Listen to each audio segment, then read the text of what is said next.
Hey guys, how are you all. मेरा नाम है रमनदीप सिंह। स्वागत है आपका मेरे चैनल एफएलएम के अंदर। एंड गाइस, आज हम कर रहे हैं आपका इंडियन स्टैम्प एक्ट 1889 और मैं लिख के दे रहा हूं one of the most toughest act है ये। मतलब नॉर्मल बंदा इसको पढ़ने बैठता है ना, समझ नहीं आता हाथ से क्या हो रहे हैं हमारे साथ। एंड ये मेरा प्रॉमिस है कि you will love it, you will love it, you will love it. तुम्हें बहुत मजा आएगा इस एक्ट के अंदर, इंडियन स्टैम्प एक्ट 1899 के अंदर। नाम से ही क्लियर है, इंडियन स्टैम्प एक्ट मतलब स्टैम्प्स के बारे में बात करेगा। स्टैम्प्स के बारे में आपने सुना होगा ना, जगह जगह स्टैम्प ड्यूटी पे होती है। जैसे आप लोगों ने, पापा लोग प्रॉपर्टी खरीदते हैं तो स्टैम्प ड्यूटी पे होती है ना। जो लोग CACS फर्म में काम करते हैं उनको पता होगा, जब कंपनी बनती है तो memorandum of association, article of association बनते हैं उसके, तो MOA AOA के ऊपर स्टैम्प ड्यूटी जाती है। जब किसी कंपनी, जो हमारे तुम लोगों ने सुना होगा promissory notes, bill of exchange सुने होंगे तुम लोगों ने अकाउंट्स के अंदर, उनके ऊपर स्टैम्प ड्यूटी आती है। तो वो स्टैम्प ड्यूटी जो जाती है, कितनी जाती है, स्टैंप क्यों लगती है उनके ऊपर, वो सब बातें ये एक्ट करता है, इंडियन स्टैम्प एक्ट करता है। वो सारी बातें कौन करता है?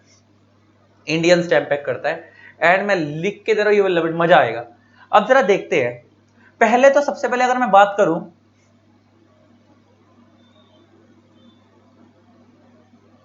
Objective of Indian stamp act.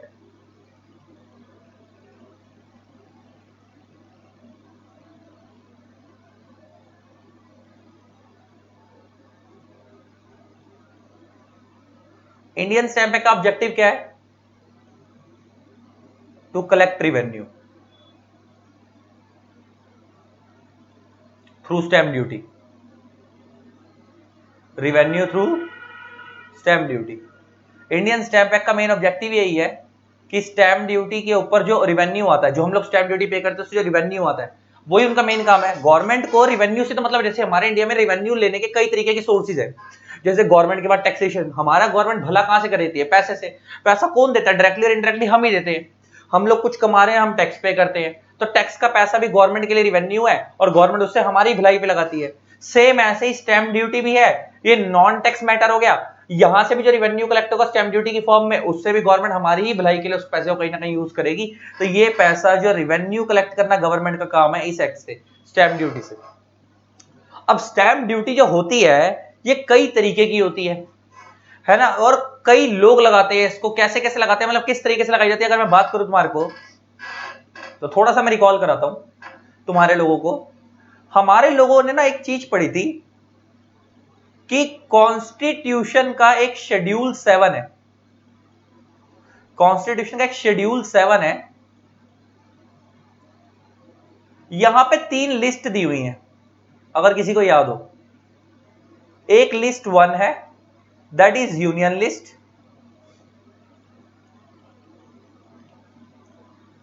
एक लिस्ट 2 है, that is state list.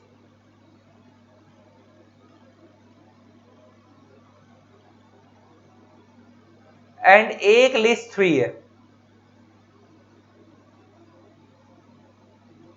That is concurrent list. आपको पता है लिस्ट 1 के अंदर parliament has the power to make laws. List 2 में, लिस्ट 1 में जितने भी मैटर दिए हुए हैं उससे रिलेटेड लॉ कौन बनाती है? पार्लियामेंट।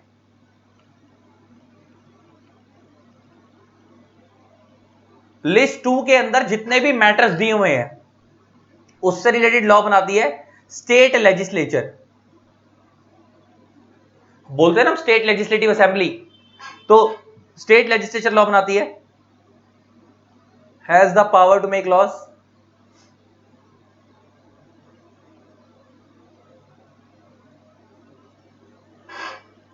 एंड लिस्ट 3 के अंदर पार्लियामेंट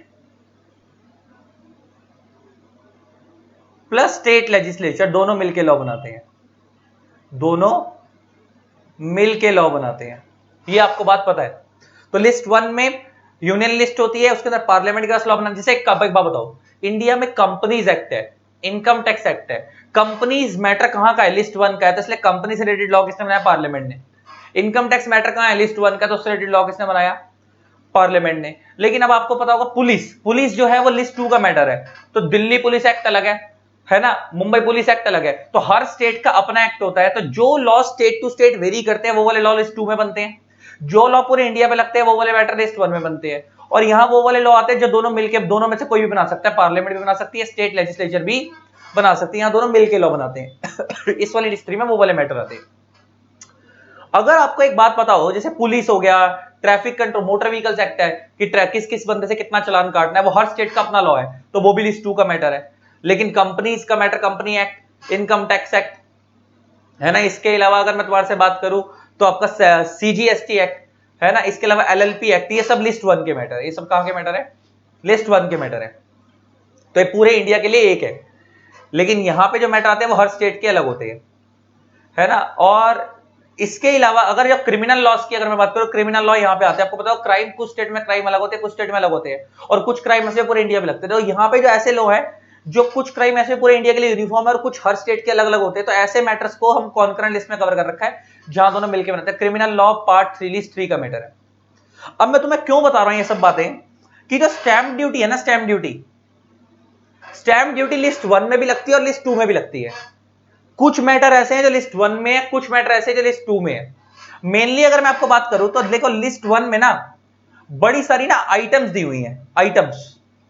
आइटम्स का मतलब होता है मैटर्स, कि इन मैटर्स से रिलेटेड लॉ पार्लियामेंट बनाएगी। इन मैटर्स से रिलेटेड लॉ कौन बनाएगी? पार्लियामेंट। तो उन आइटम्स के अंदर एक एंट्री बोलते हैं उसको,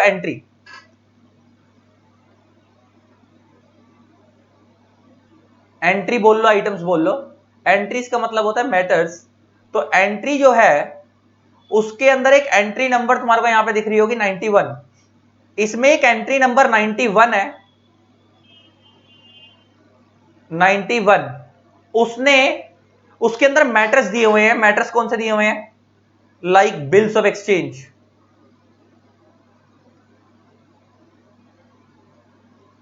प्रोमिसरी नोट्स,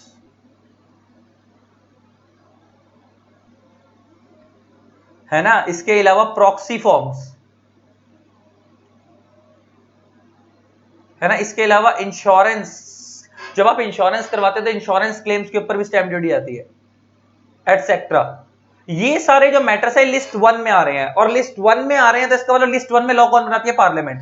तो मतलब इन सारे मैटर्स से रिलेटेड कितनी स्टैंप ड्यूटी जाएगी, और इन सारे स्टैंप ड्यूटी के लॉ कौन बनाएगी? पार्लियामेंट बनाएगी। इन सारे मैटर्स से रिलेटेड स्टैंप ड्यूटी का अमाउंट कितना होगा, ये सब कौन बताएगी? स्टैंप ड्यूटी बताएगी। और यहां जो लिस्ट 1 में जो मैटर होंगे ना, ये वाली जो स्टैंप ड्यूटी होगी पूरे इंडिया के लिए यूनिफॉर्म होगी, क्योंकि लिस्ट 1 का मैटर तो हर स्टेट का नहीं है, तो पूरे इंडिया के लिए यूनिफॉर्म स्टैंप ड्यूटी होगी। मतलब जो प्रॉक्सी फॉर्म, अगर आप किसी पर्टिकुलर चीज के लिए, जैसे प्रॉक्सी कौन होता है? जैसे मैं मान लो मैं किसी कंपनी का शेयर होल्डर हूं, मैं नहीं जा रहा, तो मेरे बिहाफ पे मैं किसी प्रॉक्सी को अपॉइंट कर रहा हूं कि मेरे बिहाफ पे जाकर तू कंपनी में जाकर तू चला जा मेरे बिहाफ पे मीटिंग के अंदर और जाकर वोट दे दे, तो उसे हम बोलते हैं प्रॉक्सी। वो बंदा बोलता है प्रॉक्सी को अपॉइंट करने के लिए कंपनी लॉ में एक प्रॉक्सी फॉर्म भरा जाता है। तो जब प्रॉक्सी फॉर्म भरा जाता है कंपनी लॉ के अंदर, उस प्रॉक्सी फॉर्म के ऊपर स्टैंप ड्यूटी जाती है। और वो प्रॉक्सी फॉर्म की जो स्टैंप ड्यूटी है, प्रॉक्सी फॉर्म कहां का मैटर है? लिस्ट 1 का मैटर है। तो वो जो स्टैंप ड्यूटी का अमाउंट होगा वो पूरे इंडिया के लिए यूनिफॉर्म होगा, क्योंकि वो लिस्ट 1 का मैटर है। तो जो मैटर लिस्ट 1 में आ रहे हैं और उनसे रिलेटेड स्टैंप ड्यूटी कौन इंपोज करवाएगी? पार्लियामेंट इंपोज करवाएगी। और उससे रिलेटेड रेट भी कौन फिक्स करेगी? पार्लियामेंट फिक्स करेगी। तो इसलिए उस वाले जो मैटर से जो लिस्ट 1 में आ रहे हैं, उधर का जो रेट होता है पूरे इंडिया के लिए यूनिफॉर्म होता है। अब लिस्ट 2 के अंदर भी कुछ मैटर्स हैं। लिस्ट 2 के अंदर, जैसे लिस्ट 2 में जब यहाँ पे लिस्ट 1 में स्टैंप ड्यूटी इंपोज करने की पावर पार्लियामेंट पे कहां से आई है? एंट्री नंबर 91 से। ऐसे ही लिस्ट 2 में बड़ी सारी एंट्रियां दी हुई हैं। तो यहां पे वो कह रहा है एंट्री नंबर 63। एंट्री नंबर कौन सी? 63 लिस्ट 2 की है। तो यहां से स्टेट लेजिस्लेचर के पास पावर आई है स्टैंप ड्यूटी इंपोज करने की। तो यहां पे जो मैटर आएंगे वहां पे स्टेट लेजिस्लेचर अपने हिसाब से स्टैंप ड्यूटी लगवाएगी, और यहां पे जो स्टैंप ड्यूटी होगी वो हर स्टेट टू स्टेट अलग होगी। जैसे एग्जांपल लेके बात करो तो यहां पे जो प्रॉपर्टी की सेल डीड होती है ना, प्रॉपर्टी की सेल डीड वो यहां आती है। अच्छा, आप लोग प्रॉपर्टी बेचते हो, अपना घर वगैरह बेचते हो, प्रॉपर्टी बेचते हो, तो प्रॉपर्टी की सेल डीड बनती है। तो जब सेल डीड बनती है, आपको पता होगा दिल्ली में स्टैंप ड्यूटी अलग है प्रॉपर्टी की, यूपी में अलग है। वो इसलिए अलग है क्योंकि वो लिस्ट 2 का मैटर है। तो हर स्टेट अपने हिसाब से स्टैंप ड्यूटी लगाती है, हर स्टेट अपने हिसाब से स्टैंप ड्यूटी लगाती है। और दिल्ली में as compared to UP stamp duty कम है, यूपी में स्टैंप ड्यूटी ज्यादा है। तो दिल्ली में तो इसका हर स्टेट की अलग क्यों लग रही है? क्योंकि वो लिस्ट 2 का मैटर है। तो लिस्ट 2 के मैटर है, हर स्टेट की लेजिस्लेचर अपने हिसाब से बनाती है, हर स्टेट की स्टेट लेजिस्लेचर अलग होती है, स्टेट लेजिस्लेटिव असेंबली, और अपने हिसाब से लॉ बनाती है और अपने हिसाब से रेट लगाती है। तो वो जो यहाँ पे जो मैटर आएंगे लिस्ट 2 के अंदर स्टैंप वाले, और वो लिस्ट 2 के अंदर स्टैंप ड्यूटी इंपोज करने की पावर एंट्री नंबर 63 से आई है स्टेट लेजिस्लेचर के पास, और यहां से रेटेड स्टैंप ड्यूटी इंपोज करेगी वो स्टेट लेजिस्लेचर करेगी, और यहां का स्टैंप ड्यूटी का रेट हर स्टेट टू स्टेट वेरी करता है, और यहां का स्टैंप ड्यूटी का रेट हर स्टेट टू स्टेट यूनिफॉर्म होता है, क्योंकि यूनियन लिस्ट का मैटर और ये पूरे इंडिया के लिए सेम है। कुछ मैटर ऐसे भी एक्सेप्शनल केसेस के अंदर जो लिस्ट 3 में भी आते हैं, वो मैं बताऊंगा आगे, वो बाद में बताऊंगा, क्योंकि वो बिल्कुल ही यूनिक है, अभी समझ नहीं आएंगे। कुछ एक्सेप्शनल केसेस में लिस्ट 3 के मैटर भी होते हैं, जो एक्सेप्शनल केसेस में लिस्ट 3 में भी आते हैं। अब मैं तुम्हारे को दिखा भी देता हूं कहां पे है पावर। अगर मैं तुम्हारे को कॉन्स्टिट्यूशन शेड्यूल 7 लिख देते हैं, शेड्यूल 7 3 लिस्ट है, 7 शेड्यूल आ गया। तो इसमें देखो सबसे पहले आ गई लिस्ट 1 यूनियन लिस्ट, हेडिंग आ गई ऊपर ऊपर union list, list 1 union list. तो इसके भी एंट्री नंबर लिस्ट 1 की कौन सी थी, देखो लिस्ट 1 के एंट्री नंबर 91, यहां पे देखो बड़ी सारी एंट्री दी हुई हैं, लिस्ट 1 1 2 3 ये सब एंट्री नंबर है। तो इसका एंट्री नंबर 91 पे जाते हैं।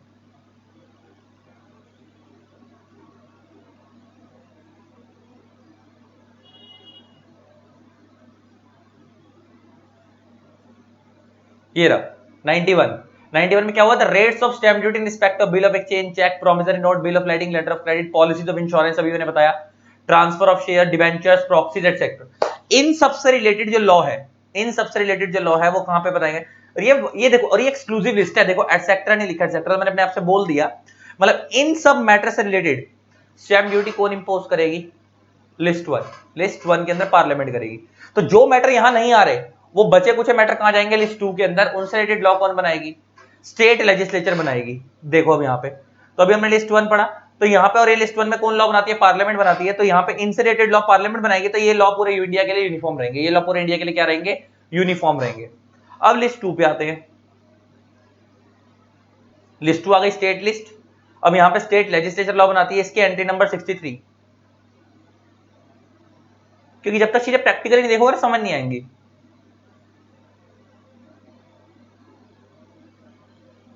देखो, rates of stamp duty in respect of documents other than those specified in the provisions of list 1 with regard to rates of stamp. आ गई बात, यहां के रेट ऑफ स्टैम्प ड्यूटी उन डॉक्यूमेंट्स पे कितने लगेंगे, वो कौन से वाले डॉक्यूमेंट्स पे स्टैम्प ड्यूटी कितनी लगेगी, और यहां कौन से डॉक्यूमेंट आएंगे जो लिस्ट 1 में फॉल नहीं कर रहे हैं, अदर देन लिस्ट 1 बोल रहे हैं। तो जो लिस्ट 1 में नहीं आ रहे उनसे अदर देन लिस्ट 1 के जो डॉक्यूमेंट्स है उनसे रिलेटेड स्टैम्प ड्यूटी कौन बताएगी, स्टेट बताएगी। यहाँ पे स्टेट लेजिस्लेचर बताएगी। तो सेल डीड है वो वहां पे नहीं आ रहा था, प्रॉपर्टी की सेल डीड वगैरह, प्रॉपर्टी बेस्ड, तो इसका वो कहां आ जाएगी, यहाँ आ जाएगी automatic.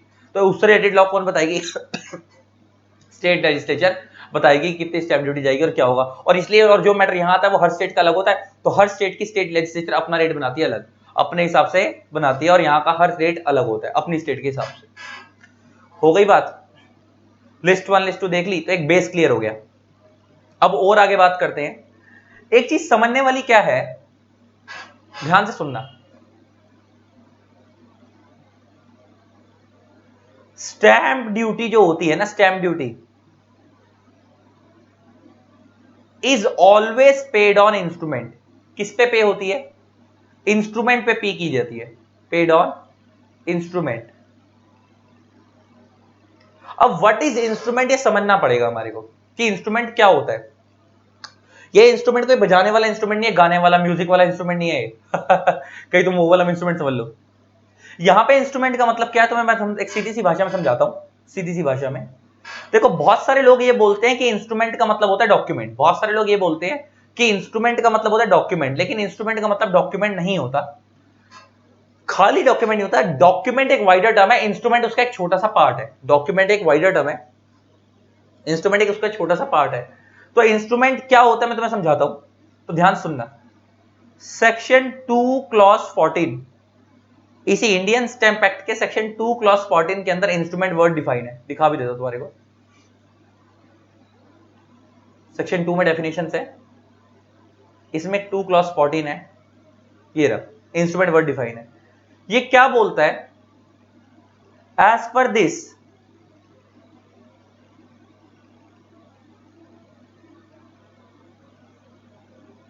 instrument includes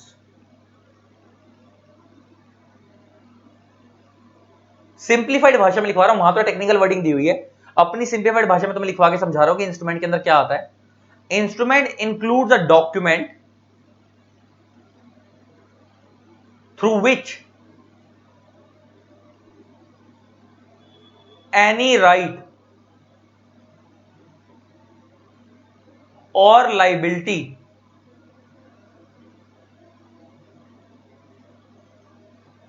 is created in favor of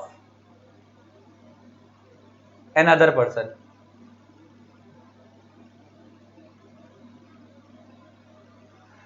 instrument एक ऐसा डॉक्यूमेंट है जिसके थ्रू किसी के फेवर में कोई राइट क्रिएट हो रहा है या लाइबिलिटी क्रिएट हो रही है, तो उसे हम बोलते हैं इंस्ट्रूमेंट. और अगर किसी चीज के थ्रू किसी कोई डॉक्यूमेंट है, कुछ पे कुछ लिखा है लेकिन कोई राइट और लाइबिलिटी क्रिएट नहीं हो रही है, तो वो इंस्ट्रूमेंट नहीं है. अच्छा, एग्जांपल लेके बात करते हैं. जो प्रोमिसरी नोट होता है, प्रोमिसरी नोट होता है, प्रोमिसरी नोट एक इंस्ट्रूमेंट है. प्रोमिसरी नोट के ऊपर स्टैम्प ड्यूटी जाती है क्योंकि प्रोमिसरी नोट एक इंस्ट्रूमेंट है.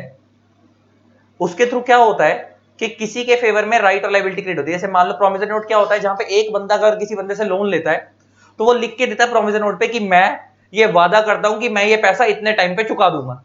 इसका मतलब जब मैं ये वादा कर रहा हूं कि मैं इतने टाइम में पैसा चुका दूंगा, तो मैं, मेरी लाइबिलिटी है और सामने वाले के फेवर में एक राइट क्रिएट हो रहा है कि उसको मेरे से इतने टाइम बाद इतना पैसा मिलेगा.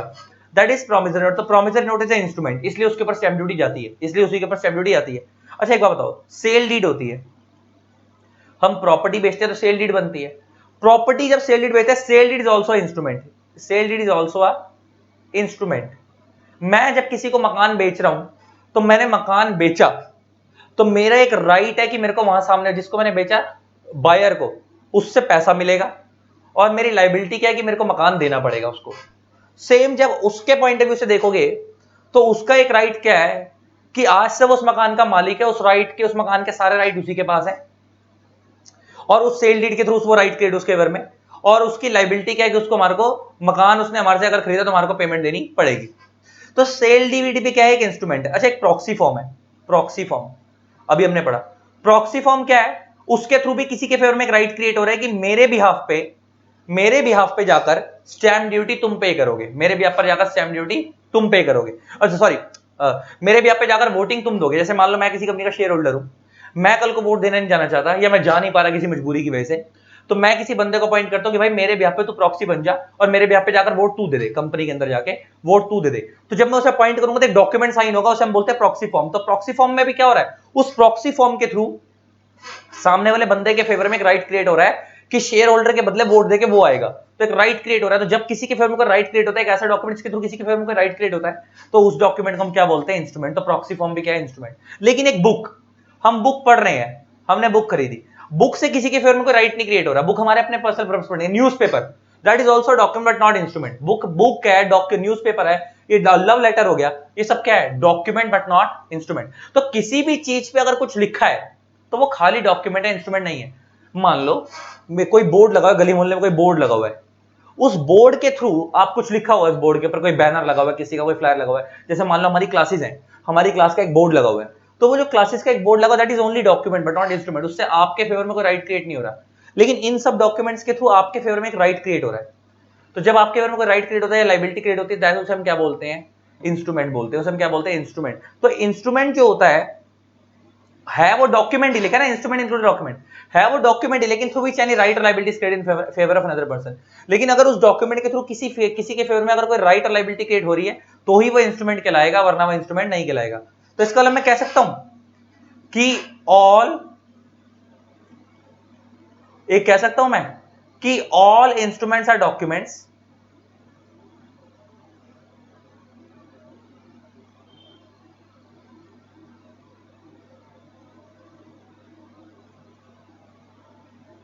but all documents are not instruments.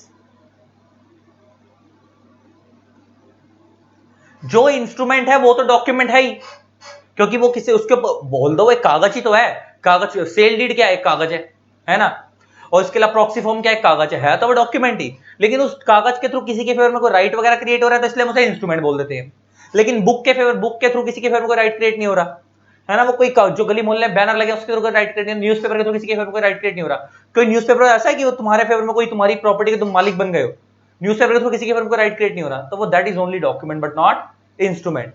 तो इसका जो इंस्ट्रूमेंट है वो डॉक्यूमेंट है, लेकिन all documents are not instrument, जैसे book newspaper are in documents but not instruments, क्योंकि उनके फेवर उनके थ्रू किसी के फेवर में कोई राइट और लायबिलिटी क्रिएट नहीं होती है। ये बात समझ आ गई। तो इसका अलावा तुमसे कोई पूछे स्टैंप ड्यूटी किस चीज पे की जाती है, डॉक्यूमेंट पे इंस्ट्रूमेंट पे, इंस्ट्रूमेंट पे नॉट डॉक्यूमेंट पे। ये बात समझ आती है, ये एक बात क्लियर हुई हमारी। अभी बुक से तो मैं कुछ पढ़ा ही नहीं रहा, अभी तो बेसिक बेसिक चीजें और क्लियर कर रहे हैं। अब आगे देखते हैं।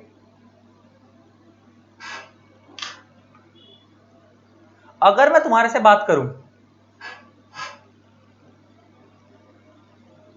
तो हमारे इंडिया में ना दो तरीके की स्टैंप्स होती हैं। स्टैंप ड्यूटी आप स्टैंप के थ्रू पे करोगे तो दो तरीके की स्टैंप होती हैं, एक होती है एडहेसिव स्टैंप्स,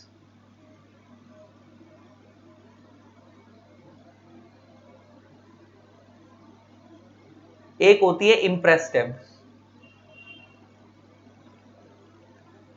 कुछ स्टैंप ड्यूटी एडहेसिव स्टैंप की फॉर्म में पे की जाती है और कुछ स्टैंप ड्यूटी इंप्रेस स्टैंप की फॉर्म में पे की जाती है। वो कौन कौन सी एडहेसिव के फॉर्म में पे की जाएगी और कौन कौन सी इंप्रेस के फॉर्म में पे की जाएगी वो इसी एक्ट में बताया गया, तुम्हारे कोर्स में आता भी है, मैं आगे जाके कराऊंगा। अभी के लिए एडहेसिव और इंप्रेस स्टैंप होती क्या मैं ये समझाता हूं। तुमने देखा होगा जब कुछ लोग तुमने अगर देखा हो तो पहले चिट्ठी भेजते थे, चिट्ठी चिट्ठी के ऊपर स्टैंप ड्यूटी लगती थी, छोटी सी एक स्टैंप लगाकर भेजते थे, छोटी सी। ये तुम लोगों ने अगर बिल ऑफ एक्सचेंज और प्रॉमिस नोट अगर रियल लाइफ में देखो, उस पर एक छोटी सी स्टैंप जो चिपकाने वाली स्टैंप ड्यूटी होती है। या जिन लोगों ने प्रॉक्सी फॉर्म देखा हो या जिन लोगों ने शेयर ट्रांसफर डीड देखी हो, जब एक बंदा दूसरे बंदे को शेयर ट्रांसफर करता है शेयर ट्रांसफर डीड साइन होती है। तो जो लोग प्रैक्टिस लाइफ में काम करते हैं तुम लोगों ने देखा होगा, उनसे पूछना। तो एक शेयर ट्रांसफर डीड उस पर एक छोटी स्टैंप ड्यूटी लगती है, स्टैंप चिपकाने वाली स्टैंप होती है। कि तुम लोगों ने अगर कभी LIC परचेस करी हो तो LIC के ऊपर घर में ना एक ब्लू कलर की छोटी सी स्टैंप चिपका के जाता है वो ऊपर। तो जो स्टैंप चिपकाई जाती है यूं यूं, जो छोटी स्टैंप होती है यूं स्टैंप छोटी छोटी चिपकाने वाली होती है, उन्हें हम बोलते हैं एडहेसिव स्टैंप्स। वो कौन सी स्टैंप होती है, एडहेसिव, अभी दिखाऊंगा कैसी होती है। इंप्रेस स्टैंप कौन सी होती है, स्टैंप पेपर की फॉर्म में होती है। ये किस फॉर्म में होती है, स्टैंप पेपर की फॉर्म में। स्टैंप पेपर भी दो तरीके के होते हैं, judicial stamp paper, non judicial stamp paper. वो क्या होते हैं मैं तुम्हें दिखाऊंगा, जुडिशियल नॉन जुडिशियल क्या होते हैं वो आगे जाके बात करेंगे। स्टैंप पेपर की फॉर्म में होते हैं, इन्हें हम इंप्रेस स्टैंप बोलते हैं। इसमें चिपकाना नहीं पड़ता, वो अपने आप में पूरा पेपर ही स्टैंप है, वो आप अपनी मर्जी से खरीदते हो। जैसे तुम लोगों ने अगर घर में देखो कभी पापा के प्रॉपर्टी के डॉक्यूमेंट देखे तुम लोगों ने घर में, तुमने देखो एक बड़ा सा कागज होता है, उसके ऊपर 100 का नोट, 500 का नोट, 1000 का नोट बना होता है ना, नोट बना होता है उसके ऊपर, और वो एक बड़ा सा कागज होता है, तो वो इंप्रेस स्टैंप होती है। वो अपने आप में स्टैंप पेपर ही क्या है, स्टैंप है। वो ना आपको जितनी स्टैंप ड्यूटी पे करनी है उतने आप स्टैंप पेपर निकलवा लो, जितनी स्टैंप ड्यूटी पे करनी है उतना निकलवा लो। जैसे मान लो आप कोई प्रॉपर्टी खरीद रहे हो, एग्जाम्पल लेके बात करते हैं। मान लो उस प्रॉपर्टी के ऊपर 2 लाख रुपए की स्टैंप ड्यूटी जानी है, 2 लाख की स्टैंप ड्यूटी जानी है, तो आपको क्या करना पड़ेगा, 2 लाख रुपए के स्टैंप पेपर खरीदने पड़ेंगे। मतलब अगर आपने 100 रुपए की स्टैंप ड्यूटी पे करी है तो उसके ऊपर 100 रुपए लिखा होगा ऊपर ऊपर 100। इसके अलावा आपने 100 रुपए की स्टैंप ड्यूटी पे करी, आपने 1000 रुपए की पे करी, 1000 रुपए लिखा होगा। लेकिन 2 लाख की स्टैंप ड्यूटी के लिए ना अलग अलग स्टेट का अलग अलग कंसेप्ट है। कुछ स्टेट ऐसी हैं जिन्होंने 50-50 हजार के स्टैंप पेपर बना रखे, तो अगर 2 लाख की स्टैंप ड्यूटी तो आपको 50-50 हजार के स्टैंप 4 स्टैंप पेपर खरीदने पड़ेंगे। कुछ स्टेट ऐसी हैं जिनका मैक्सिमम स्टैंप पेपर का अमाउंट ही 2000 रुपए का है, तो फिर आपको अगर 2 लाख की है तो आपको 2000 रुपए के हिसाब से, अगर 2000 का एक है तो 10 हो गए 20,000 के, तो आपको 100 स्टैंप पेपर खरीदने पड़ेंगे 2-2 हजार वाले, तब जाके वो क्या बनेगा, 2 लाख की स्टैंप ड्यूटी पूरी होगी। हमने जब यूपी में, मेरे को आज भी याद है, हम वैसे तो मैं दिल्ली से हूं, लेकिन मैंने एक घर वालों को फ्लैट गिफ्ट करा था, 2-3 साल हो गए। तो वो जो मैंने फ्लैट गिफ्ट करा था मैंने यूपी में गिफ्ट करा था, गाजियाबाद में, स्टार्ट में। तो वहां पे ना स्टैंप ड्यूटी का रेट ना ऐसा नहीं था कि सीधा 50,000 रुपए की, अगर 1.5-2 लाख की स्टैंप ड्यूटी आ रही है तो सीधा हम 1.5-2 लाख का क्या एक सीधा एक बड़ा सा स्टैंप पेपर बना देंगे, 50-50 हजार के, 10-10 हजार के, ऐसे स्टैंप पेपर 20 बनवा लेंगे। वहां ऐसा नहीं था, वहां ना छोटे अमाउंट का बन रहा था, मेरे को याद नहीं एग्जैक्टली 1000 रुपए का या 2000 रुपए का स्टैंप अमाउंट स्टैंप ड्यूटी बनी। तो इतने सारे स्टैंप पेपर खरीदने पड़ गए हमारे को, मतलब मेरे को आज भी याद है, मतलब अगर 2000 रुपए का भी अंदाजा लगा लो तो 2000 का मतलब 100 स्टैंप पेपर खरीदने पड़े होंगे हमारे को 2 लाख की स्टैंप ड्यूटी पे करने के लिए, अगर एक स्टैंप पेपर 2000 का। तो मतलब उसमें ये होता है कि आप जितने का अमाउंट पे करोगे उतने का स्टैंप पेपर निकाल के दे देंगे। सरकार को क्या जा रहा है, सरकार के लिए तो कागज है। जैसे हम दुकान पे जाके बोलते हैं सरकार के लिए, तो कैसे हम दुकान पे बोलते हैं ना 1000 रुपए की चीज खरीद दो, ऐसे वही है कि 1000 रुपए का स्टैंप पेपर खरीदो, उस पर 1000 रुपए लिखे होंगे। तुम 2000 का स्टैंप पेपर उस पर 2000 लिखे होंगे। लेकिन अब कुछ स्टेट ने लिमिट फिक्स कर रखी है, हम इससे बड़ा स्टैंप पेपर नहीं बनाएंगे ताकि मिसयूज ना हो। तो कुछ कुछ स्टेट का 2,000 रुपए का, किसी का 10,000 रुपए का है। तो अगर 10,000 का मैक्सिमम अमाउंट का स्टैम्प पेपर है उनका, तो इसका मतलब ये है कि अगर तुमको 2 लाख की स्टैम्प ड्यूटी पे करनी है और 10,000 का एक स्टैम्प पेपर है, तो इसका मतलब तुम्हारे को 20 स्टैम्प पेपर खरीदने पड़ेंगे। तो अब तुम एडहेसिव और इम्प्रेस स्टैम्प देख लो कैसी होती है, गूगल पे होंगी एडहेसिव स्टैम्प्स।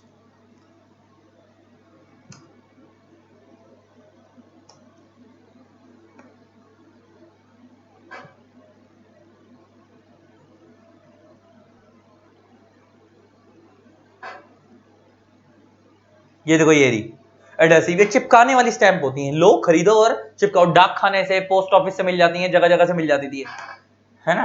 तो ये स्टैंप है, दिल्ली में नोटरी वोटरी करने वाले होते हैं, वहां से मिल जाती हैं स्टैम्प्स। कहां से?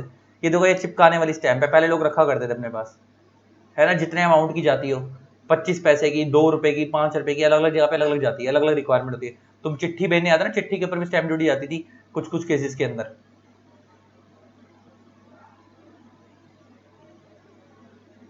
वो वाली चिट्ठियां जिनके थ्रू कोई राइट क्रिएट किया जाता था, कुछ होता था उनके अंदर। ये स्टैम्प ड्यूटी ये एडहेसिव में। अब इम्प्रेस स्टैम्प दिखाऊं तुम्हारे को, प्रॉक्सी फॉर्म में पॉइंट करते तो प्रॉक्सी के स्टैम्प्स लग जाती हैं।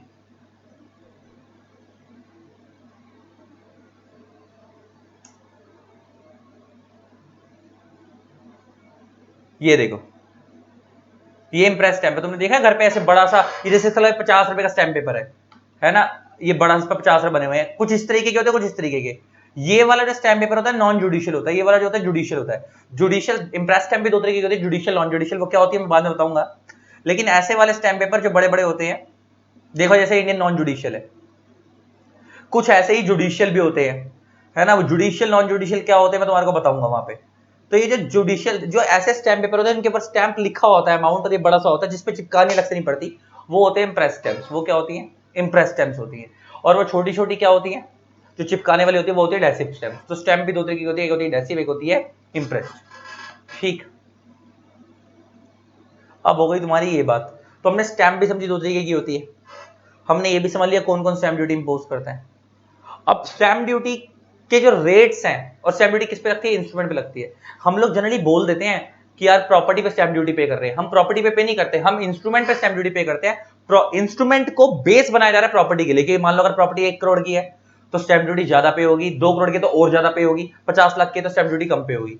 तो प्रॉपर्टी एक बेस है, लेकिन हम प्रॉपर्टी को बेस बनाकर स्टैम्प ड्यूटी किस पे कर रहे हैं? इंस्ट्रूमेंट पे कर रहे हैं। अब ये प्रॉपर्टी उठाकर थोड़ी दे दोगे कि हम प्रॉपर्टी ले रहे हैं, ये लो प्रॉपर्टी पे स्टैम्प ड्यूटी दे दो। आप प्रॉपर्टी नहीं लेके जाते, प्रॉपर्टी के कागज लेके जाते हैं और उसके बेस पे जो सेल डीड बनती है आप उसको लेके जाते हैं। तो इंस्ट्रूमेंट पे स्टैम्प ड्यूटी पे होती है। ये हो गई बात। अब और देखते हैं आगे क्या चीज है।